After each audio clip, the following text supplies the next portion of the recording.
Welcome back. పసుపు బోర్డును సాధించే వరకు పోరాటాన్ని ఆపేది లేదంటున్నారు నిజామాబాద్ రైతులు.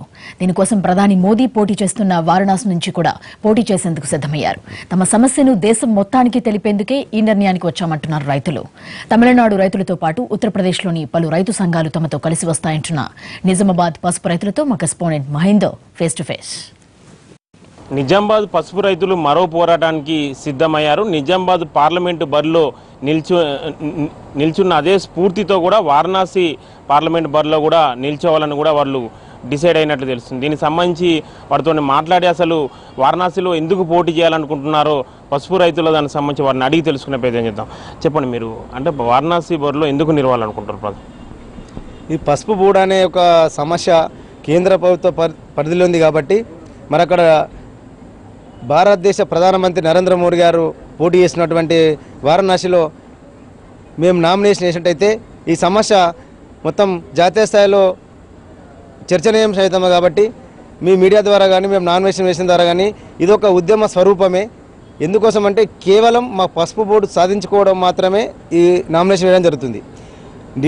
వారణాసిలో మోడీ ఎందుకు వేయడం జరుగుతుందంటే ఒక ప్రధానమంత్రి మీద ఇంతమంది రైతులు నామినేషన్ చేశారు, ఏ సమస్య కోసం వేసిరని చెప్పేసి మేధావులు విద్యావంతులు ఆలోచించి రేపు రానున్న ప్రభుత్వంలో పసుపు బోర్డు ఏర్పడే ఆవశ్యకత ఉంటుందని చెప్పేసి మేము కేంద్ర ప్రభుత్వం దృష్టికి తీసుకుపోవడానికి నరేంద్ర మోడీ నామినేషన్ వేయడం జరుగుతుంది.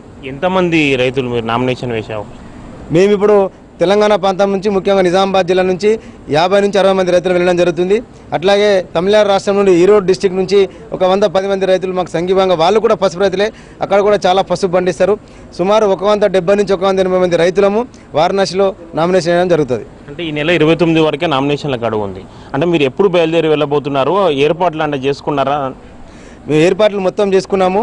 27వ తారీఖున నామినేషన్ ఇస్తున్నాము. అక్కడ రైతు సంఘాలు, అక్కడి ప్రజలు, రైతులు మాకు సంఘీభావం తెలిపారు. అక్కడ బలపరచడానికి కూడా 400 మంది రైతులు సిద్ధంగా ఉన్నారు. 500 మంది సుమారు మా కోసం వెయిట్ చేస్తూ ఉన్నారు. అన్ని ఏర్పాట్లు కూడా జరిగినాయి. ఉత్తరప్రదేశ్లో ఉన్నటువంటి రైతు సంఘాలతో మా రైతు సంఘాల నాయకులు మాట్లాడడం జరిగింది. మొత్తం మీద రేపు వారణాసిలో మేము వేయబోయే నామినేషన్ సక్సెస్ అవుతుంది.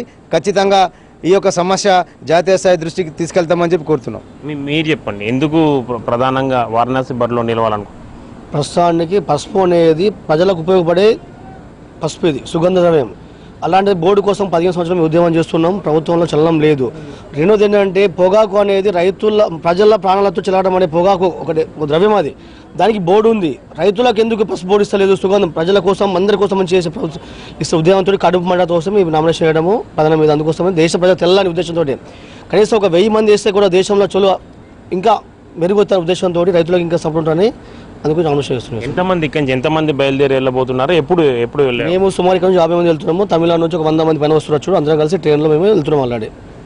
మీరు చెప్పండి, అంటే మొన్నటి వరకు నిజామాబాద్ బరిలో నిల్చున్నారు, ఇప్పుడు వారణాసి బరిలో నిల్చోవాలనుకుంటున్నారు. అంటే సమస్య పరిష్కారం అవుతుంది అనుకుంటున్నారు? అవునండి, పసుపు బోర్డు ఏర్పాటవుతుందని, పరిష్కారం అవుతుందని మేము బరిలో ఉంటున్నాం. ఎంతమంది వరకు వెళ్ళే అవకాశం ఉంది? 50 మంది సుమారుగా మనం చూసుకోవచ్చు కూడా. అంటే 50 మంది వరకు రైతులేరు. ప్రస్తుతానికి వారణాసిలో నామినేషన్ వేయాలని వాళ్ళు భావిస్తున్నారు. దీనిలో భాగంగానే కూడా ప్రత్యేకంగా ఒక మీటింగ్, ఒక సమావేశం కూడా ఏర్పాటు చేయడం జరిగింది. ప్రస్తుతం ఇప్పుడు అంటే నిజామాబాద్ పార్లమెంటు బరిలో 180 మంది రైతులు నిలబడడంతో కూడా దేశవ్యాప్తంగా ఒక చర్చనీయాంశంగా మారింది.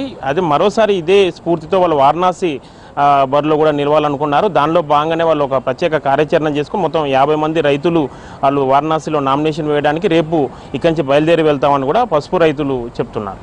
కెమెరా పర్సన్ రవిచరణ్తో మహేందర్, NTV, నిజామాబాద్.